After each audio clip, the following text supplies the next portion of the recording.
జన్మలలోకి ఉత్కృష్టమైనటువంటి జన్మ మానవ జన్మ. అటువంటి మనుష్య జన్మ భగవంతుణ్ణి పొందడానికి అత్యంత యోగ్యమైనటువంటి వ్యవస్థ కలిగినటువంటిది. అందుకే ఆ మనుష్యుడు ఉపాసన చేసి భగవంతుణ్ణి పొందడానికి వీలుగా ఋషులు కాలాన్ని విభాగం చేశారు. అలా విభాగం చేయబడినటువంటి కాలంలో రోజు, పక్షము, వారము, సంవత్సరము, ఆయనము, పగలు, రాత్రి, గంట, అరగంట, నిమిషము, యామము, ఇలా ఎన్నో విభాగాలు వచ్చాయి. ఇన్ని విభాగాలలో సంవత్సరము ఒక ప్రధానమైనటువంటి ప్రమాణం. అటువంటి సంవత్సరం 365 రోజులతోటి 12 మాసములతోటి కూడి ఉంటుంది. మనకి చైత్రమాసంలో శుక్లపక్షంలో వచ్చేటటువంటి మొట్టమొదటి తిథి అయినటువంటి పాడ్యమి నాడు కొత్త సంవత్సరం ప్రారంభం అవుతూ ఉంటుంది. మనం చాంద్రమానాన్ని అనుసరిస్తాం. 60 సంవత్సరములు. ఈ 60 సంవత్సరములే మళ్ళీ వృత్తంగా తిరుగుతూ ఉంటాయి. అందులో మొట్టమొదటి నెల అయినటువంటి చైత్రమాసంలో మొట్టమొదటి పక్షమైన శుక్లపక్షంలో మొట్టమొదటి తిథి అయినటువంటి పాడ్యమి నాడు కొత్త సంవత్సరం ప్రారంభమవుతుంది.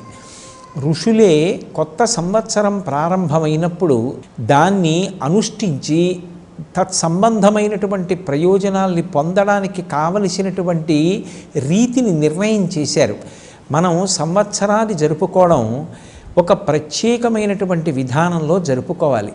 సంవత్సరాది నాడు విధింపబడినటువంటి ప్రధానమైనటువంటి కర్తవ్యం ప్రాతకాలంలో స్నానం చెయ్యడం. సూర్యోదయాత్ పూర్వమే నిద్రలేచి ప్రథమయామంలోనే స్నానం పూర్తి చెయ్యాలి. ఒక యామమునకు 3 గంటలు, ఒక రోజులో 8 యామములు ఉంటాయి. 8 మూళ్ళు 24 గంటలు. ఈ 24 గంటల కాలంలో ప్రథమయామం ఏది ఉంటుందో దాన్ని బ్రాహ్మీ ముహూర్తము అంటారు. ఆ బ్రాహ్మీ ముహూర్తంలోనే స్నానం చెయ్యాలి. ఆ స్నానం చేసేటప్పుడు కూడా అభ్యంగన స్నానం చెయ్యాలి. అభ్యంగన స్నానము అంటే తల మొదలుగా పాదముల వరకు నీరు పోసుకుని స్నానం చెయ్యడం. తలంటి స్నానము అంటారు కదూ, అటువంటి స్నానం చెయ్యాలి. ఆ స్నానం చేసేటప్పుడు ఇంట్లో ఉన్నటువంటి పెద్దవాళ్ళ చేత ఆ నువ్వుల నూనె మాడు మీద పెట్టించుకుని ఆశీర్వచనం చేయించుకుంటారు. ఎందుచేత అంటే తైలాభ్యంగన స్నానం చేసినటువంటి కారణం చేత అలక్ష్మి పరిహారం అవుతుంది. లక్ష్మీదేవి యొక్క అనుగ్రహం కలుగుతుంది.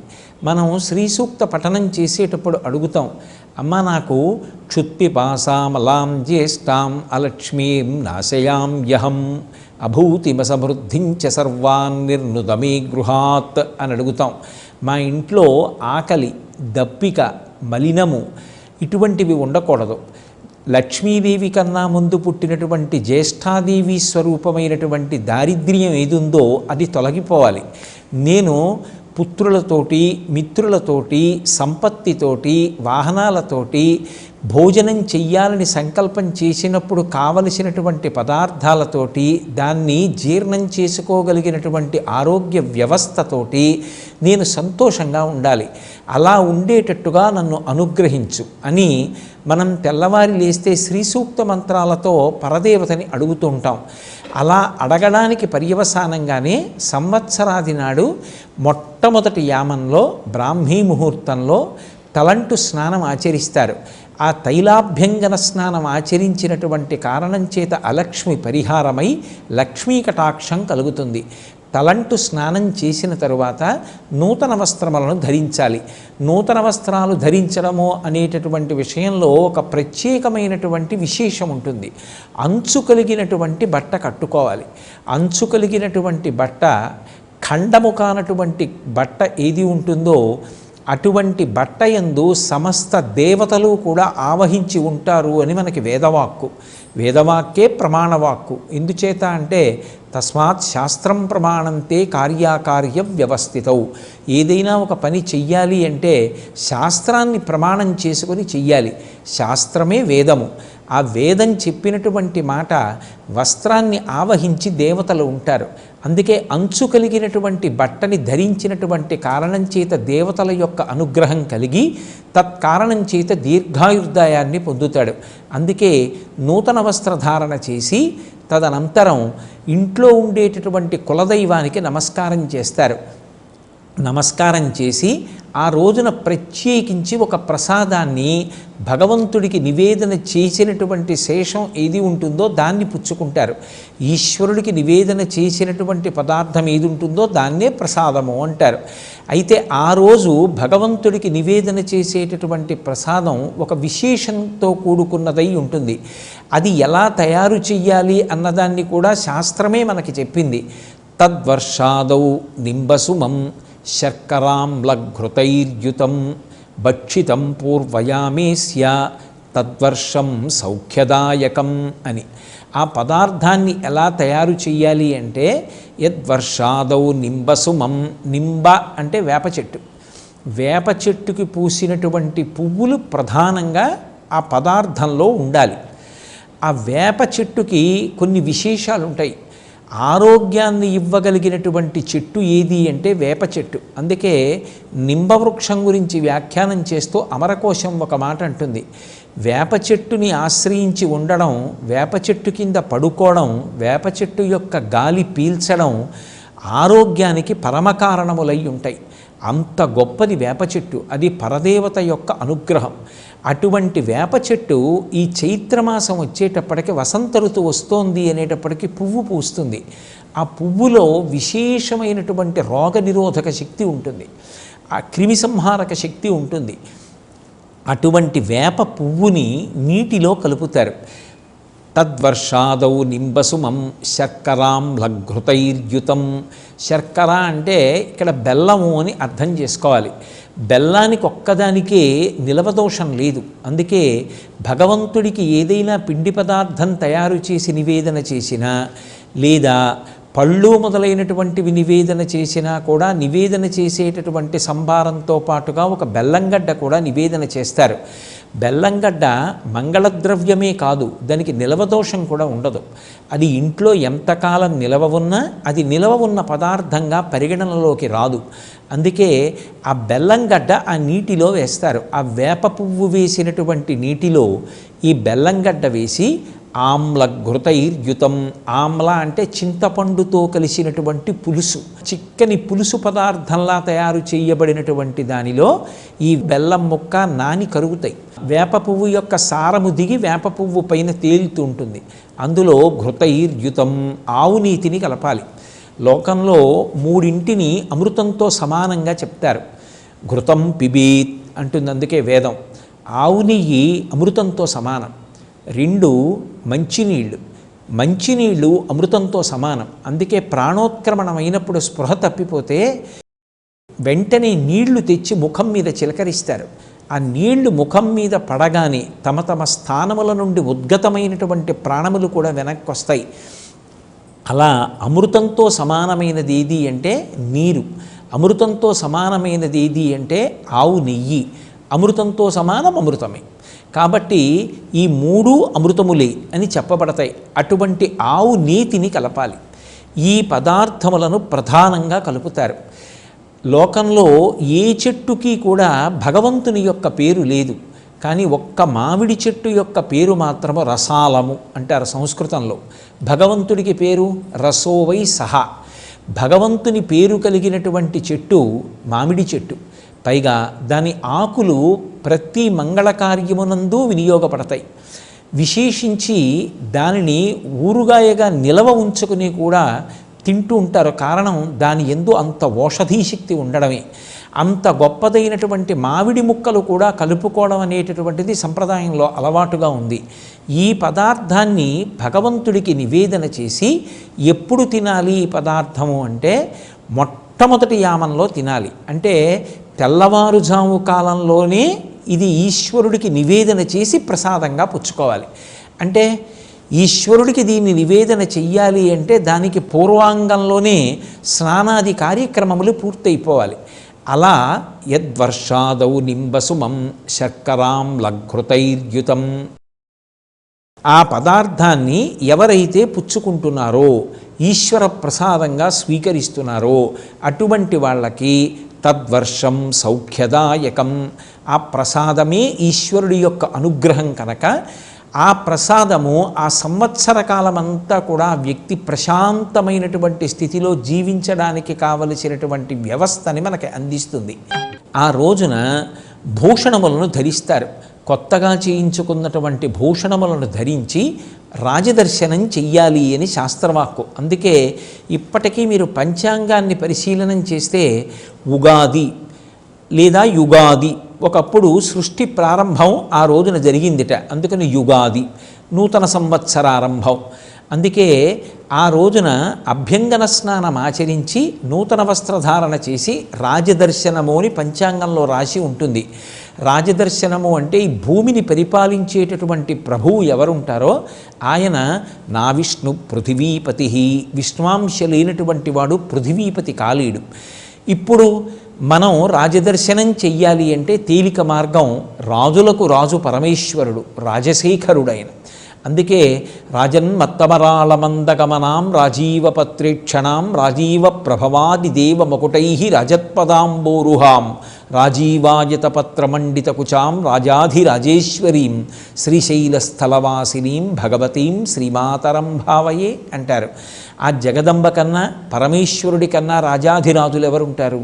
అందుకే చక్కగా ఆ రోజున శివాలయానికి వెళ్ళి మనం పార్వతీ పరమేశ్వరుల యొక్క దర్శనం చెయ్యాలి.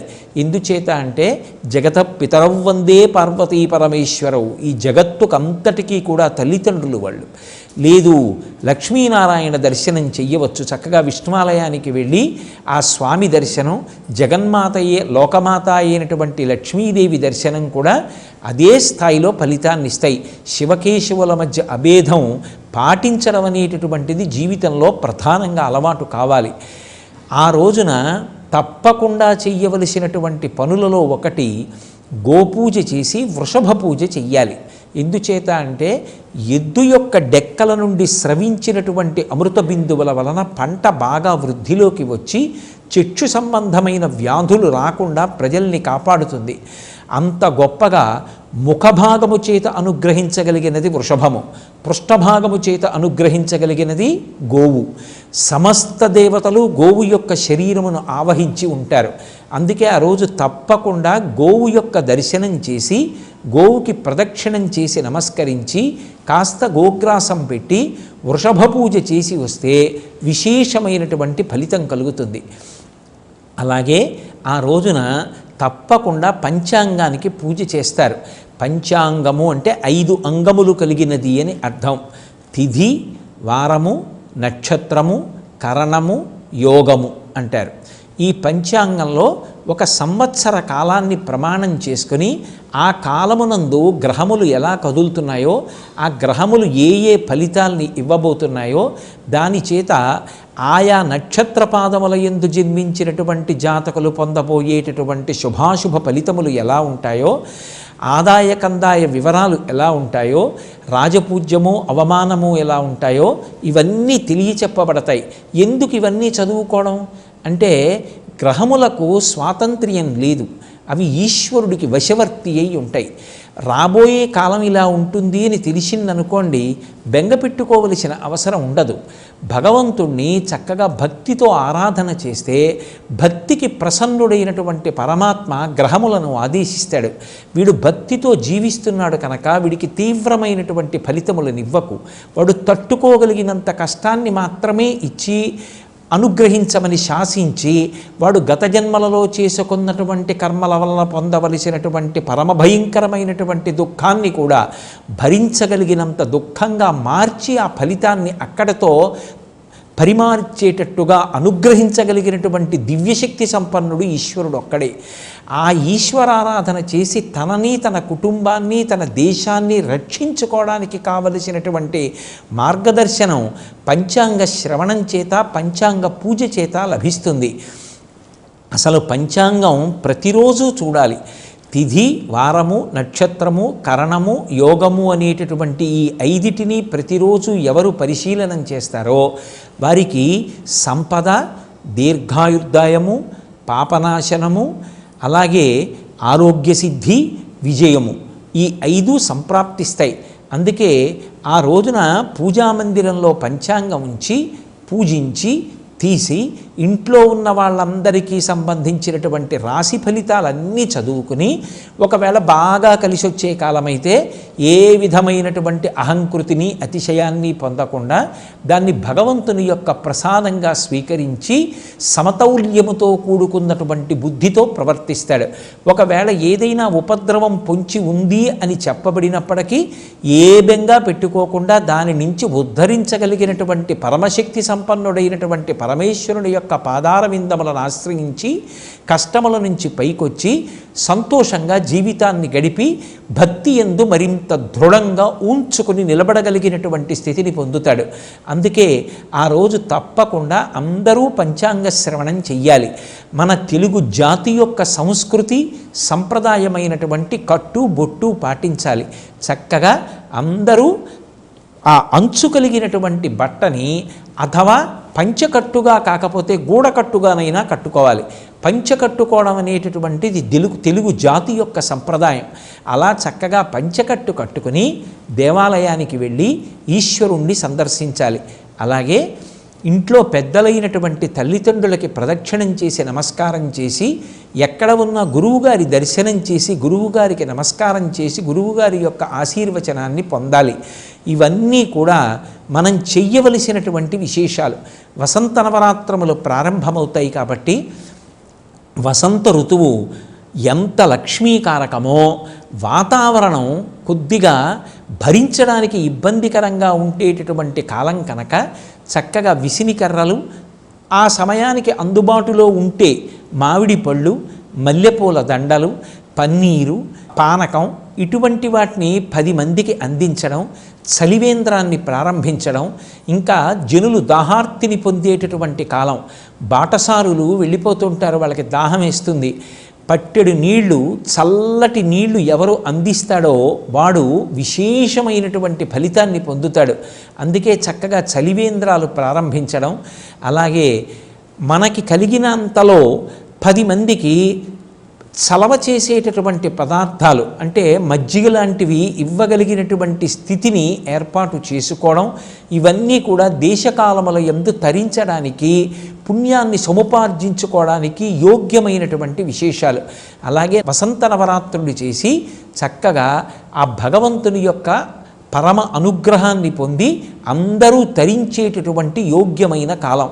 అందుకే ఈ నూతన సంవత్సరం వచ్చింది అంటే కేవలం ఏదో ఇంద్రియముల యొక్క ప్రకోపాన్ని శాంతింపచేసుకోవడానికి అనుసరించవలసినటువంటి విధానంగా కాకుండా, అర్థం లేనటువంటి విధి విధానాలు పాటించడం కాకుండా శాస్త్రప్రోక్తమైనటువంటి పద్ధతిని పాటించి కొత్త సంవత్సరం ప్రారంభమవుతోంది కనుక భగవంతుని యొక్క అనుగ్రహంతో ఆ సంవత్సరం తాను, తన కుటుంబ సభ్యులు, తన సమాజము, తన రాష్ట్రము, దేశము, యావత్ ప్రపంచము కూడా పరమ ప్రశాంతంగా ఉండడానికి కావలసిన రీతిలో ఈశ్వరారాధన చేసి అనుగ్రహాన్ని పొందాలి.